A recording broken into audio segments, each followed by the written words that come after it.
Bueno, como decía el presidente, es parte de un documento largo, en el fondo, que se llama La Separata de Inflación, y este documento yo creo que tiene dos objetivos, es una breve introducción quizás como el documento. Uno, claro, es un documento de discusión en el sentido de que trata de poner un lenguaje no tan técnico, material que a veces sí es más técnico, y por tanto para un público más general que solamente economistas académicos de banca central. Y acompañado de eso, en el fondo, trata de mostrar investigación nueva que se está realizando dentro del banco. O sea, combina investigación hecha en el pasado con investigación nueva. Y para los que quieran profundizar en eso, en el link donde está la página, donde está el documento, hay adjunto una serie de otros archivos donde están los documentos de trabajo, las minutas de investigación de los proyectos nuevos, en el fondo, que están citados en la separata y que no están ya publicados en otras partes como papers o como documento de trabajo. Todo lo que está como trabajo nuevo lo pueden ver directamente en la página donde está publicada la separata. Hay bastante material de respaldo. Procediendo puntualmente a este capítulo bueno, es el capítulo 2 de la separata, y en un sentido es un capítulo más de interés general, si se quiere, en el sentido que hace una discusión más general respecto a la importancia de la inflación, y yo creo que son cosas que quizás, obviamente, muchos ya los conocemos, pero en verdad nunca está de más recordar en el fondo por qué preocupa la inflación y qué sabemos respecto a los determinantes de la inflación. Entonces, ¿cuáles son los mensajes que da este capítulo? Bueno, un mensaje fundamental, yo creo que es algo que hemos aprendido no solo en Chile, sino que en muchos países del mundo. El fondo es que la inflación alta y volátil es muy costosa. O sea, impone costos significativos sobre el crecimiento, impone costos significativos sobre bienestar. Segunda cosa relacionada con lo anterior, la inflación no es un fenómeno exógeno, cuando no sale de fuera de la economía, es un fenómeno que típicamente en el largo plazo al menos va a depender críticamente de lo que haga la política monetaria. Entonces, y por tanto, uno de ambas cosas saca como conclusión que lo que mejor puede hacer un banco central para ayudar a que la economía, al bienestar de la economía y al bienestar de las personas, en el fondo es mantener una inflación baja y estable. Segundo mensaje que viene del fondo de este breve review que vamos a hacer de la experiencia de inflación de Chile, es que durante la gran parte del siglo pasado, el siglo XX, la inflación en Chile fue alta y volátil y fue un tema recurrente. O sea, un tema central de la discusión de política en Chile era el hecho de tener inflación alta.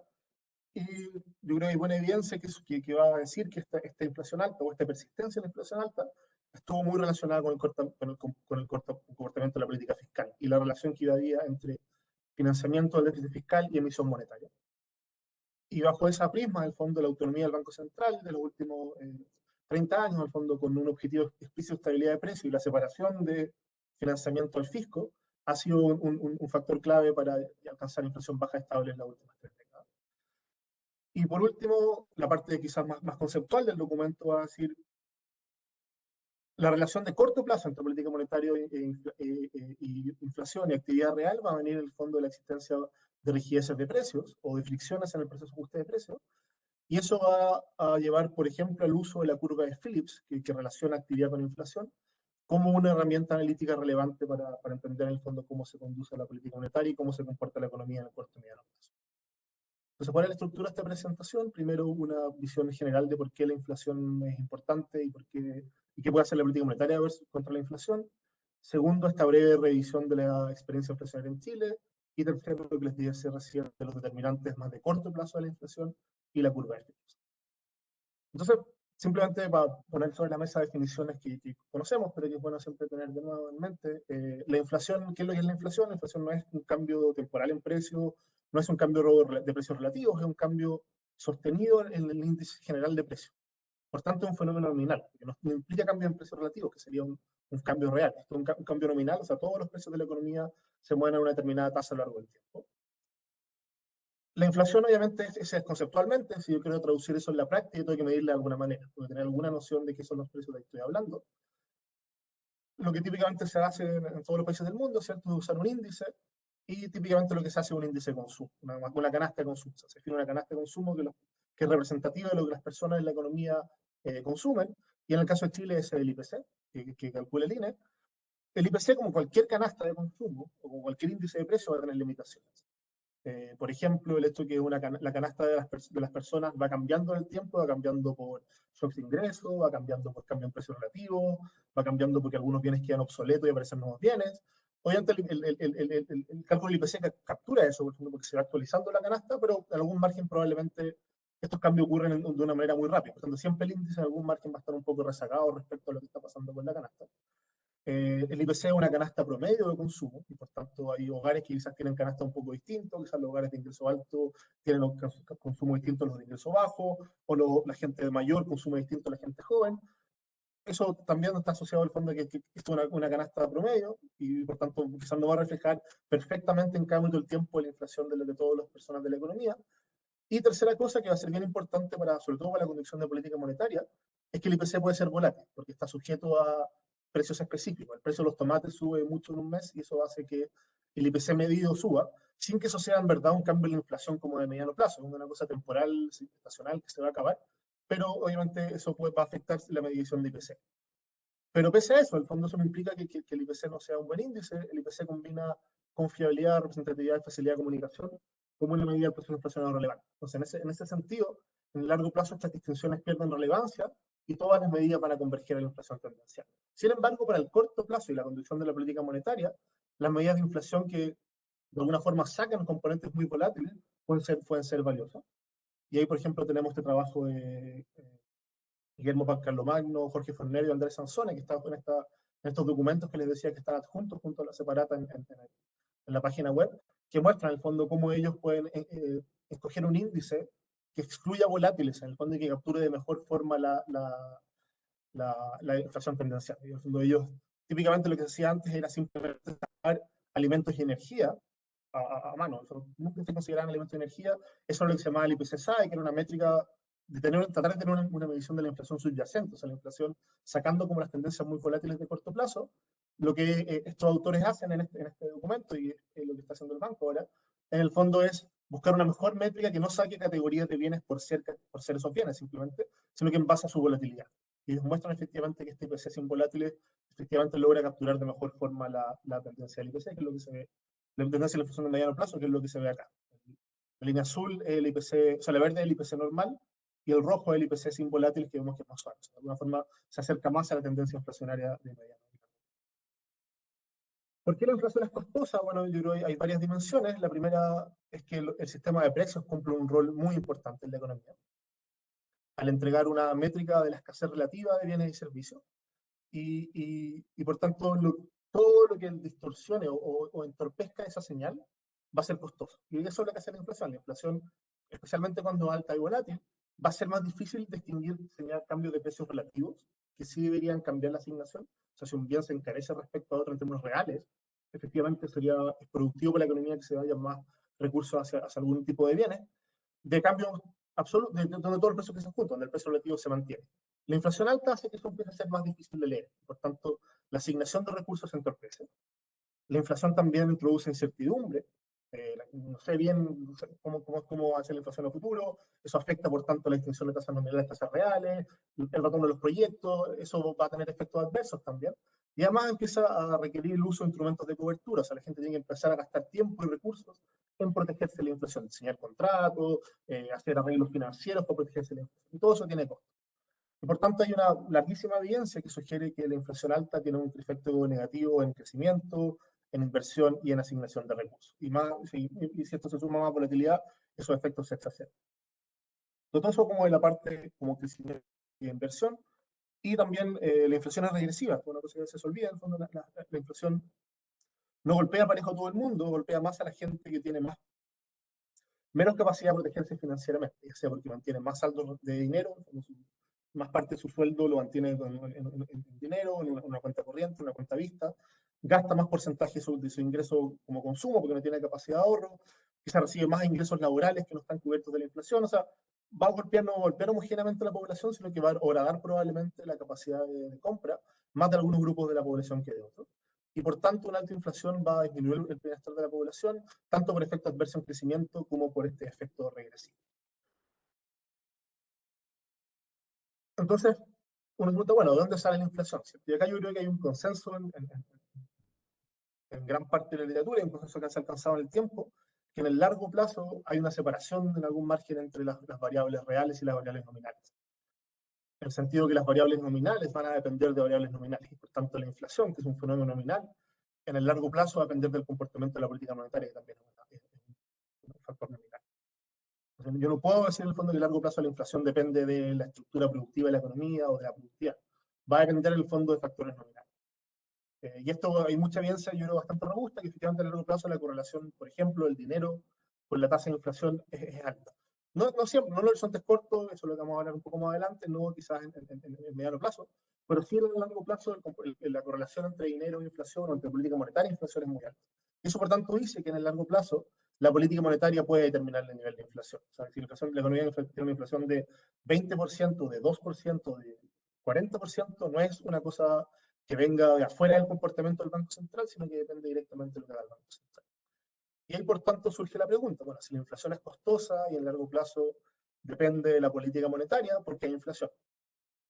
Y aquí el candidato natural, obviamente, uno de los candidatos naturales, me parece, es que el crecimiento del dinero de nuevo no ocurre porque sí, no es que el Banco Central se le ocurre emitir más a tasas más altas, sino que típicamente esconde una necesidad de algo más, y eso de algo más, en gran parte de la experiencia mundial y el caso puntual de la experiencia de Chile, ha sido asociado a financiamiento de déficit fiscal, o sea, emisión monetaria que va a cubrir un desajuste fiscal que no, donde el fisco básicamente no puede cubrir sus gastos por sus ingresos reales, por tanto usa la emisión como una variable.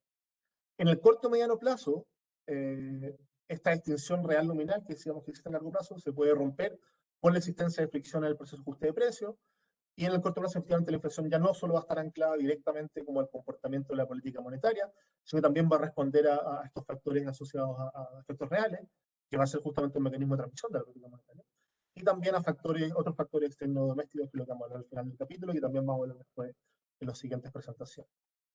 Entonces, muy rápido, tiempo. Un breve recuento de la inflación en Chile.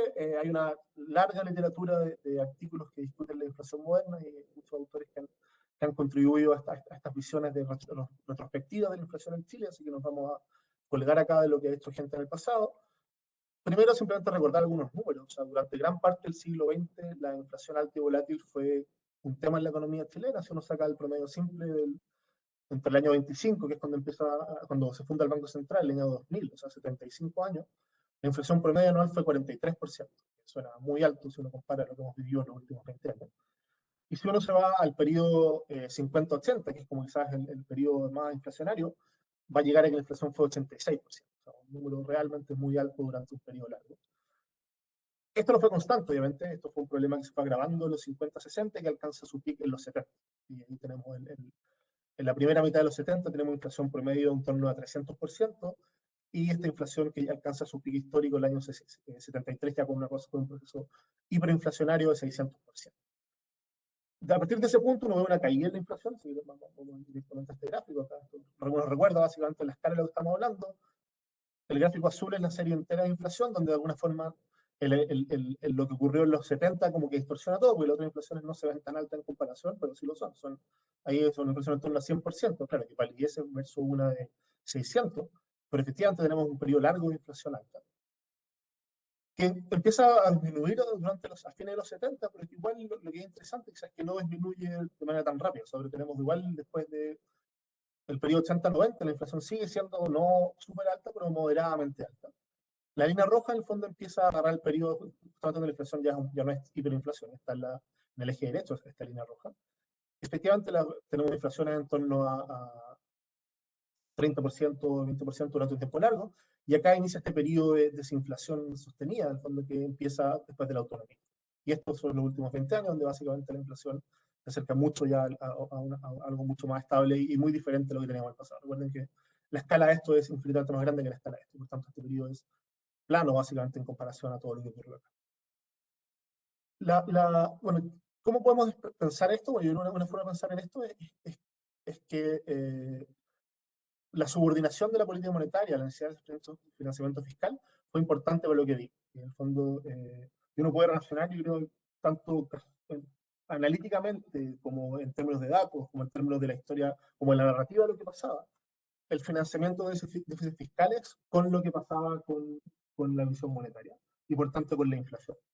Si uno ve la historia, en el fondo, que revisa como lo que era el gobierno corporativo, el Banco Central durante gran parte del siglo XX, efectivamente el Banco Central estaba muy sujeto decisiones asociadas quizás no al control de la inflación, sino que a otros objetivos y por tanto a las decisiones de otros grupos, el fisco, también grupos privados, o sea, por tanto, al final, proveer crédito privado.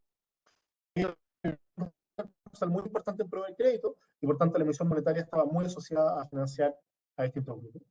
Y de alguna forma esto persistió en el tiempo porque no hubo soluciones estructurales para este problema de financiamiento. Hubo varios planes de estabilización, pero ninguno de los cuales se pudo llevar a buen término. Por tanto, este problema era un problema recurrente.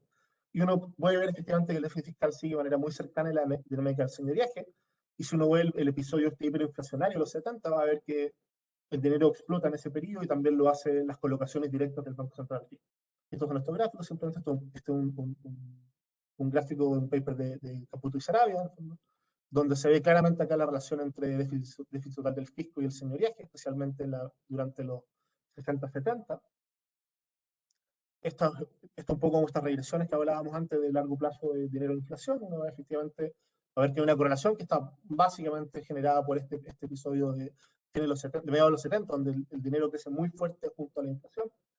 Y acá está algo similar, en el fondo son las colocaciones, esto viene del balance del banco, son las colocaciones del Banco Central Fisco que no explotan a mediados de los 70. Y esto de nuevo se asocia a estos periodos de inflación. Entonces, una cosa interesante es pensar, bueno, ¿qué hizo que la inflación persistiera? O sea, algo que pasa a mediados de los 70, ¿cierto? Es que, lo podemos ver acá, en este gráfico acá, el déficit total básicamente se hace cero, o sea, es incluso negativo. O sea, la necesidad de financiamiento fiscal desaparece, pero sin embargo la inflación sigue siendo alta y moderadamente alta durante bastante tiempo. Entonces tenemos un mundo donde la historia fiscal de alguna forma ya no está, porque no está financiación al fisco, porque el fisco está más cercano a una posición de balance fiscal. No todo el tiempo, pero gran parte del tiempo está en balance fiscal. Pero la inflación sigue siendo moderadamente alta. Y cada uno puede buscar varias explicaciones, que yo creo que bastante literatura para Chile ha discutido. Una es el alto grado de inercia de la inflación en Chile, ¿cierto? Debido a justamente la inflación pasada, la gente se protege, lo que decíamos al principio, se generan endógenamente mecanismos de protección, y en Chile sabemos que hay muchos mecanismos de indexación, la UEF como un emblema. Eso no son malos, esos mecanismos de indexación, o sea, probablemente la alternativa es que te terminas dolarizando, como busca otro mecanismo de protección. En Chile el mecanismo fue la UEF y los mecanismos de indexación, hizo de alguna forma le daba mucha inercia a la inflación.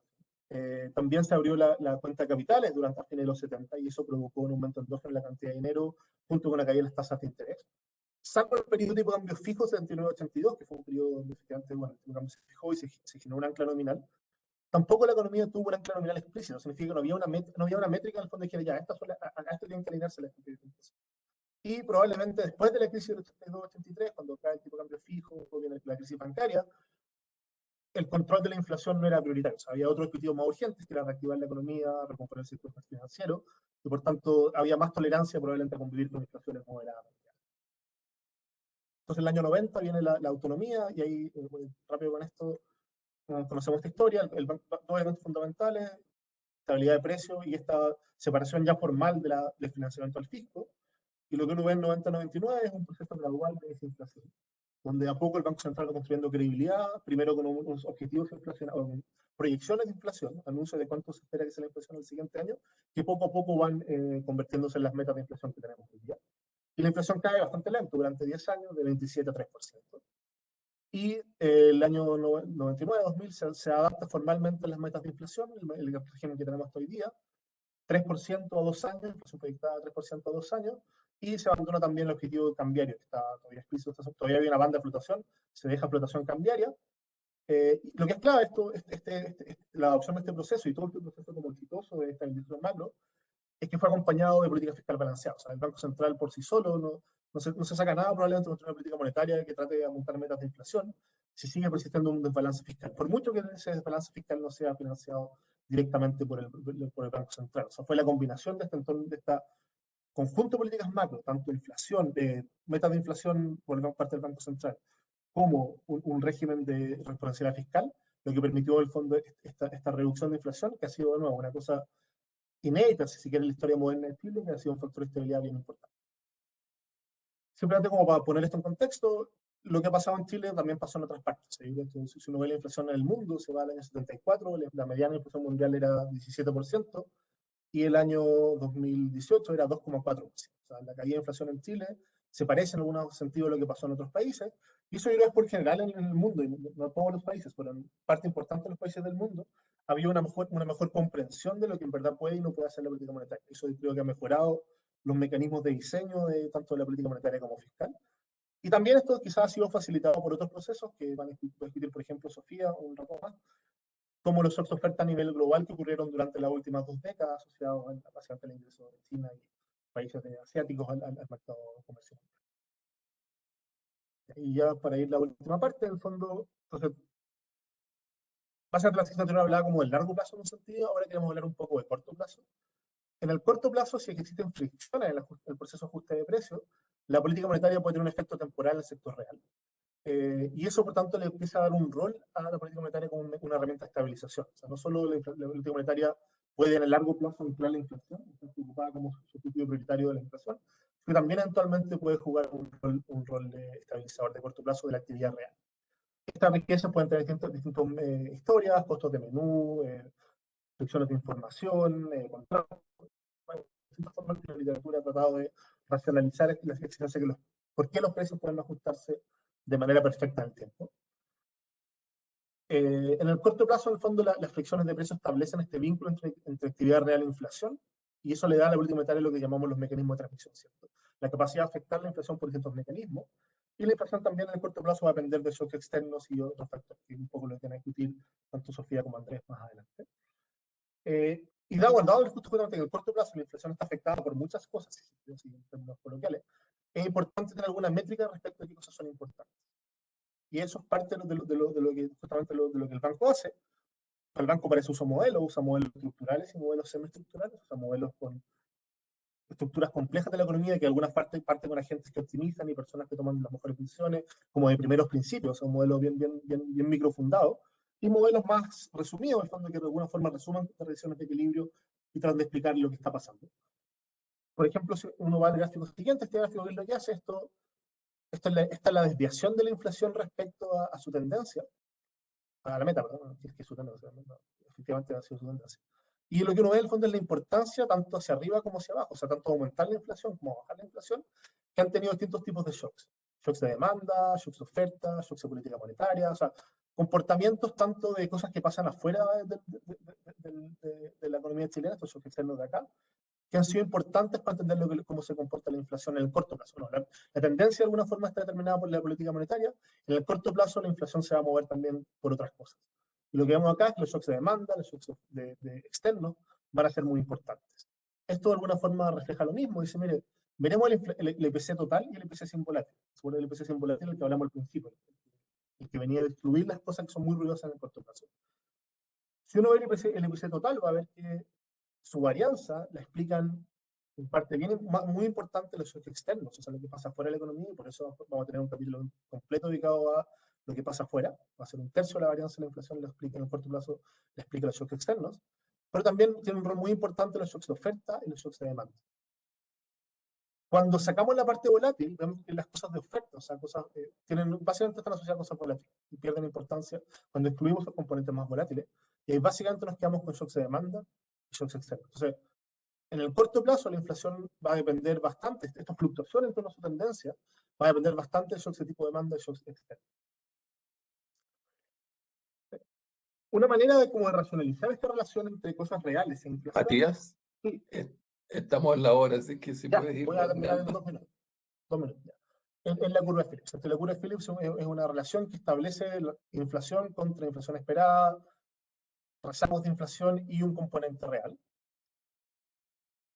La curva de Phillips es muy importante, ha sido muy estudiada en el mundo, y lo que uno va a encontrar, por ejemplo, es que esto es una comparación de los modelos de Chile, el modelo estructural X+, y el modelo semiestructural EMSEP, que lo compara con otros estudios para Chile, y vamos a ver efectivamente el coeficiente como de factor real de la curva de Phillips, cuánto imputa la brecha de producto para la curva de Phillips, es relativamente pequeño.